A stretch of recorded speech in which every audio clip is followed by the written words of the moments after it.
Welcome to the Flaps Podcast. Hello and welcome to the second Flaps Podcast. I'm Elliot. And I'm Mark. Yes, thank you for all the kind comments and emails. We've got a few here. Let's read a few out. Ryan525 says, "Good job, boys. Keep this going. Now buckle up." Thank you, Ryan5252. Entertaining, interesting, enlightening and highly listenable. Entertaining, highly listenable. Not my words, the words of Flyby Mike. Oh, thank you, Flyby Mike. And another one here. "Love the podcast, lads. One of the best things I've heard. And I signed Genesis." Huh? R. Branson. That's R. from. Branson? Yeah, R. Branson. Richard Branson?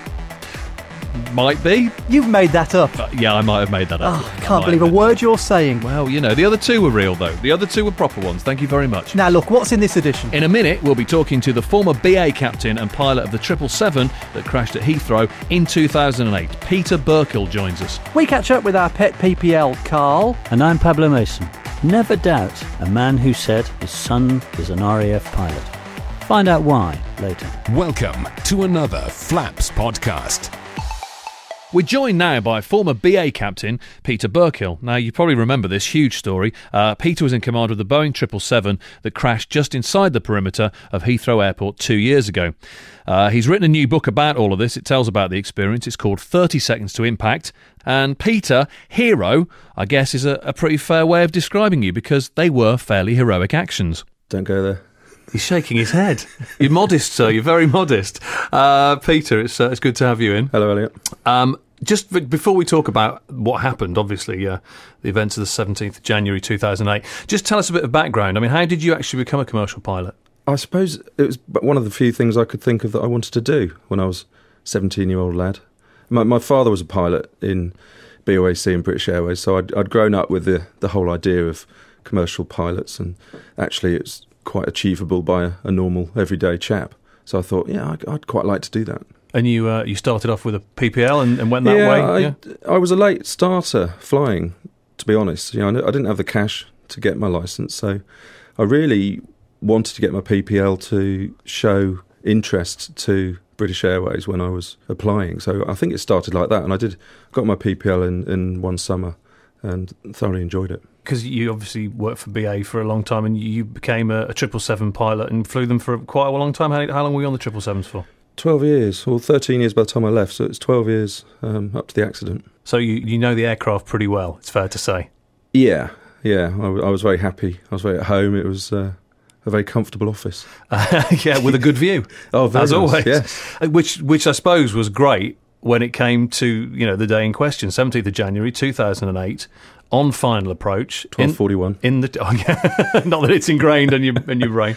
On final approach at Heathrow, and obviously you picked the story up. Tell us what happened. Yeah, everything was going swimmingly. We were coming in nicely ahead of schedule, nice, comfortably on time. We had plenty of fuel on board, and absolutely nothing to be concerned about until 500 feet when John, who was flying, he's my first officer, John Coward, he suddenly says to me, "Pete, what's going on? I can't get any power. Help." The first problem was the right-hand engine failed to give power, that demanded power. We didn't know at the time that was happening. We didn't get any warnings in the flight deck. But John started to get a little bit of asymmetric thrust, so the right-hand engine had failed, and so the auto throttle was powering up on the right-hand side. So he felt that slight change in the throttle movements, started to get concerned about that, and then 7 seconds later the left-hand engine suffered the same fate. So now we've got both engines not performing, not giving us the power we're demanding. What were you thinking at that point? Well, when John verbalised his power problems, he was physically flying the plane, so he could feel the auto throttles going further and further forward. When he actually verbalised, "Where's the power? Help," I obviously instantly looked at the instruments, and it was just sheer disbelief. They didn't make sense. We were clearly asking for full power. The white demand line was up there at max, but the engine instruments were not showing us being given any power. They were just blank, and it was disbelief because it didn't make sense. I'd never seen it before, and there were no warnings. So it was very quiet. There were no alarm bells going off and no lights. So it just looked rather strange. And how long had you got at this point? How long do you think it was until you'd have hit the ground? That was about 35 seconds from that point. And how high were you again? We were about 500 feet. Oh, okay. That's not much room for manoeuvre, is it? So what did you do? Obviously, you've got to act quickly. What did you do? I never felt the need to act really quickly. I knew that time was of the essence, but I never felt I had to react really quickly.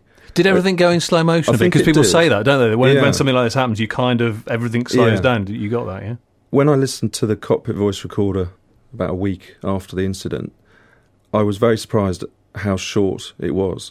I couldn't believe it, because it felt like about 3 or 4 minutes of actual action.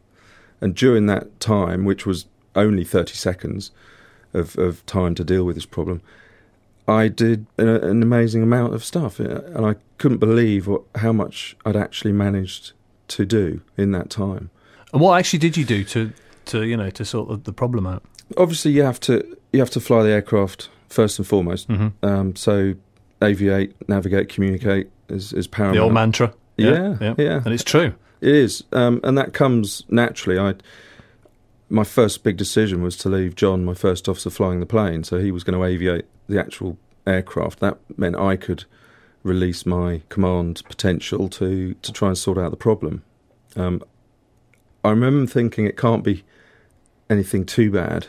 It must be a sort of fuel supply problem.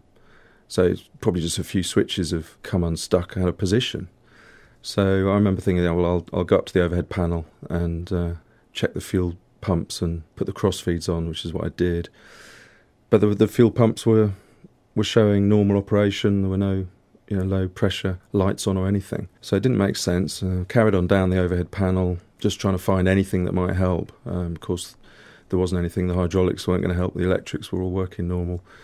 I remember looking at the light panel thinking, well, they're not going to do any good. So carry on down. Quick another look at the fuel gauge. That was still showing 10.5 tons. So plenty of fuel. So we hadn't run out of fuel.